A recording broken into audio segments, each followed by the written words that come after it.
Les ombres disparaissent, le ciel change de couleur. Du bleu au lever, il tend vers l'orangé. C'est le coucher du soleil, place au crépuscule. L'on admire la nature dans sa gaieté.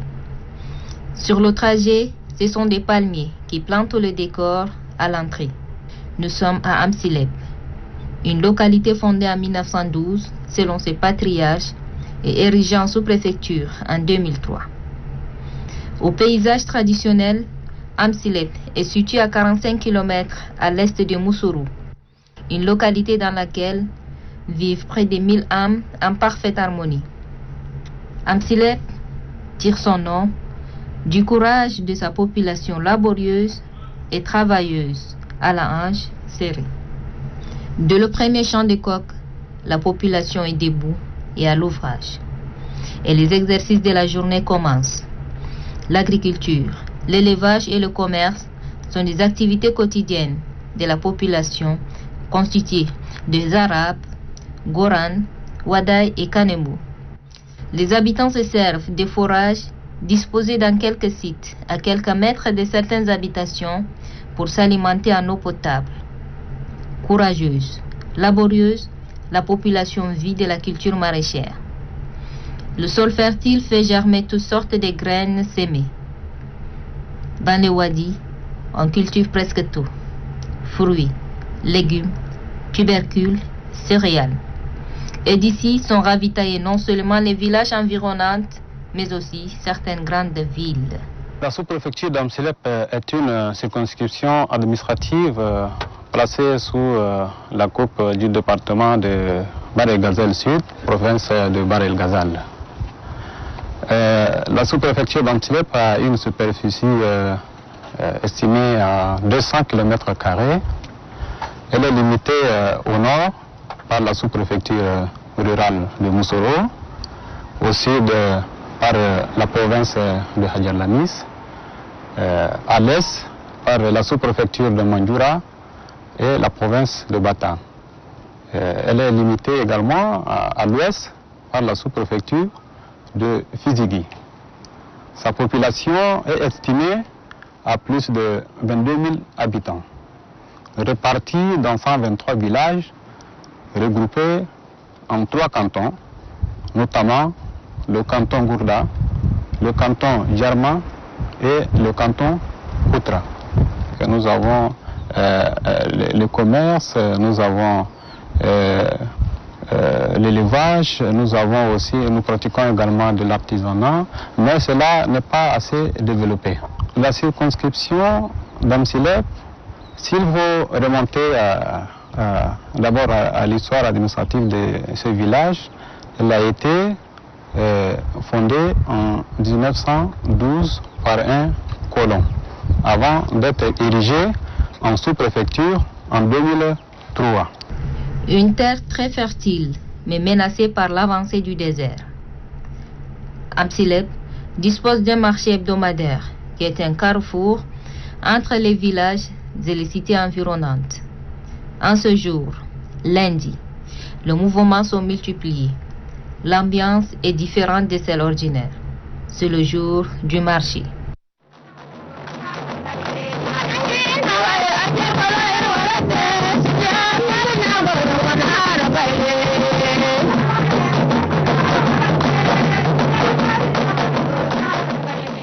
Sur le plan éducatif, Amsilep ne manque pas d'infrastructures scolaires, bien qu'insuffisante.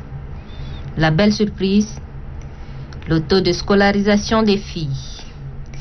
Leur effectif dans les salles par rapport aux garçons donne espoir, bien que leur maintien semble être compliqué vu les réalités. Nous avons 4 écoles, notamment 2 écoles officielles créées par l'État et 2 écoles communautaires. Le collège était créé plutôt en 2007. Ça fait 400 aujourd'hui, nous sommes là. Alors le collège n'enregistre qu'au départ qu'un seul élève ne soit au collège, avec un seul enseignant aussi. Depuis lors, à l'ère actuelle que nous sommes, alors nous enregistrons qu'il y a 19 élèves avec 7 enseignants scientifiques. Nous avons 3 niveaux, de la 6e jusqu'à 4e. Alors, l'année passée, nous avons enregistré en 6e 11 élèves, en 5e 6 élèves, en 4e ça fait 5 élèves. La majorité ici, c'est des filles. Depuis que nous sommes là, nous n'avons jamais vu aucun garçon qui est venu ne soit au collège. Si réellement l'école d'Ansilep allait ne soit grandir, parce que ça fait déjà aujourd'hui, l'école est créée en 1958, avant Moussou. Ansilep ne devait pas être aujourd'hui, comme ça de la manière. Alors, les problèmes majeurs ici sont, alors, les enfants ne veulent pas venir à l'école. Alors, ils priorisent plutôt leur wadi par rapport à l'école. Pour nous, si aujourd'hui, si les hautes autorités croyaient, n'est-ce pas, à notre parole, nous leur disons que, nous leur dirons plutôt que de faire une sensibilisation, n'est-ce pas, de la population pour que la ville d'Ansilep, aujourd'hui par exemple au primaire, nous on enregistre peut-être 1000 élèves ou bien 500 élèves ou 200 élèves. C'est très bien déjà. Mais sauf au collège, ça ne marche pas. Si les hautes autorités croyaient maintenant en ce moment, alors il faudrait qu'ils demandent, n'est-ce pas, à la population, par exemple, d'Ansilep, de sensibiliser plutôt, n'est-ce pas, leurs enfants, n'est-ce pas, de venir, n'est-ce pas, à l'école. Parlant de l'aspect sanitaire, Amsilep dispose d'un centre de santé auquel la population se réfère. Une population pauvre, confrontée le plus souvent au problème de la malnutrition. Cependant, le centre manque énormément de moyens pour la prise en charge des patients. Nous avons 5 centres de santé. La population se trouve aujourd'hui au sud du pays, à la recherche d'un pâturage, laissant derrière eux des familles, des enfants qui souffrent aujourd'hui de la malnutrition aiguë et sévère. D'une manière générale, les activités que nous menons à Amsilep, c'est le paquet minimum des activités. Dans le paquet minimum des activités, il ressort de cela les consultations curatives, les consultations préventives, la prévention de la transmission de la mère et enfant. Nous avons aussi le programme élargi de la vaccination. Nous avons la prise en charge nutritionnelle. Les maladies les plus fréquentes que nous confrontons, c'est d'abord le paludisme, il y a les infections respiratoires aiguës, il y a la diarrhée et il y a les conjonctivites et la malnutrition. Ici, par exemple, on reçoit les cas de pathologie par des périodes. Comme la période-ci, on reçoit beaucoup, c'est le rhume, le toux, surtout chez les enfants de 0 à 59 mois. Et des fois, il y a des adultes qui viennent pour ce cas aussi. Et au moment de vieux, on reçoit aussi des cas de paludisme, des nomades qui viennent et on les soigne. Et il y a certains cas des infections de peau, comme les dermatoses. Et eux aussi, ils viennent, on les soigne.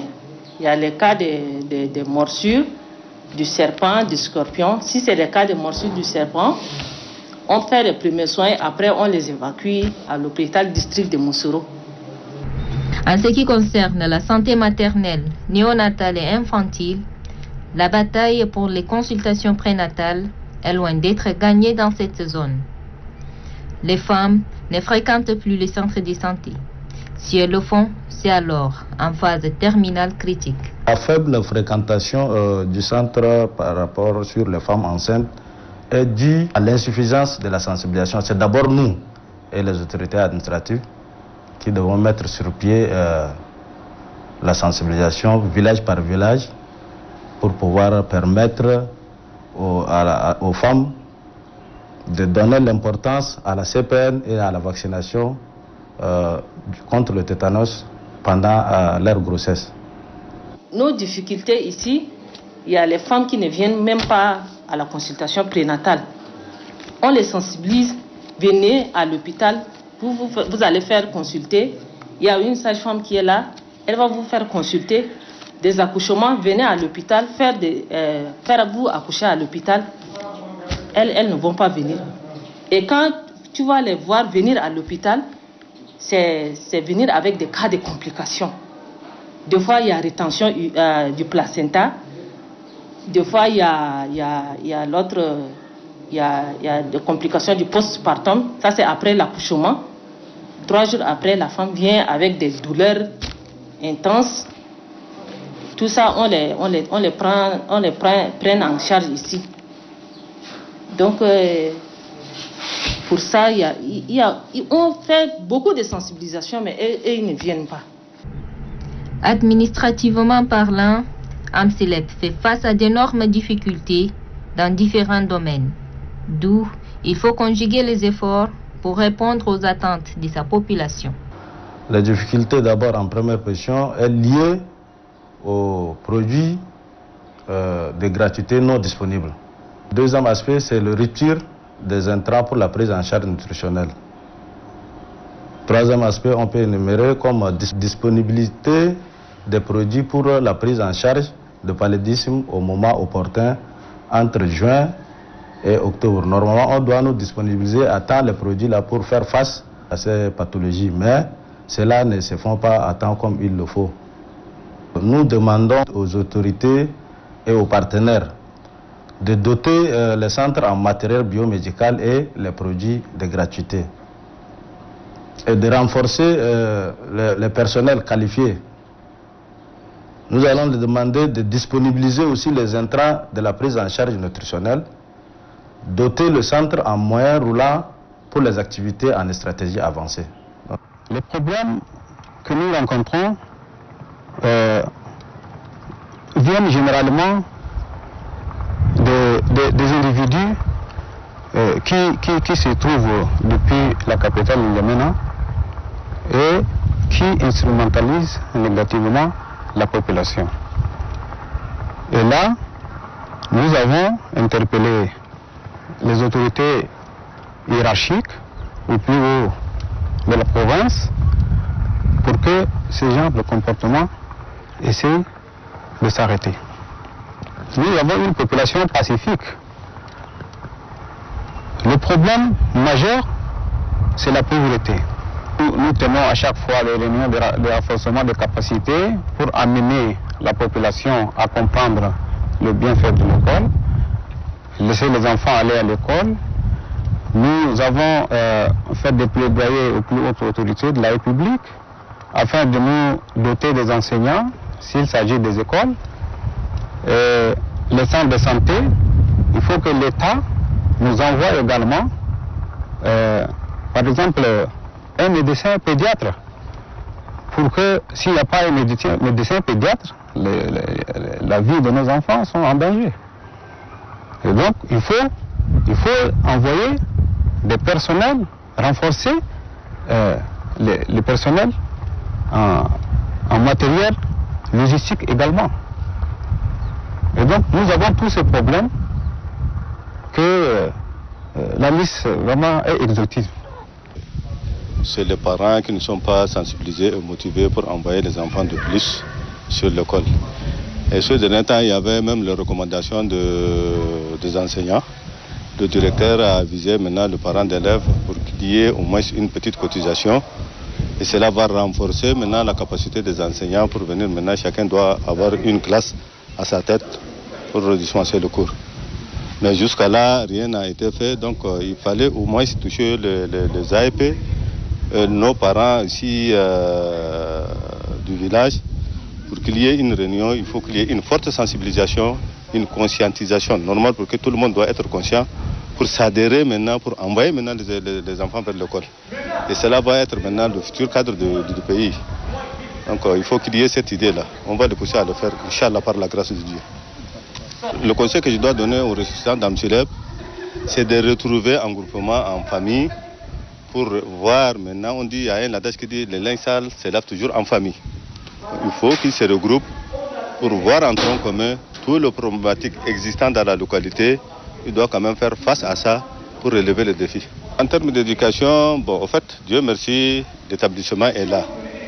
Et il a manqué de fournitures et de cadres de maîtres formés.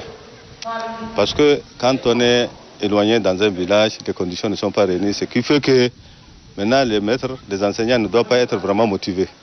Donc il faut que l'État améliore un peu plus ou moins leurs conditions pour qu'eux-mêmes doivent être motivés pour venir dispenser le cours.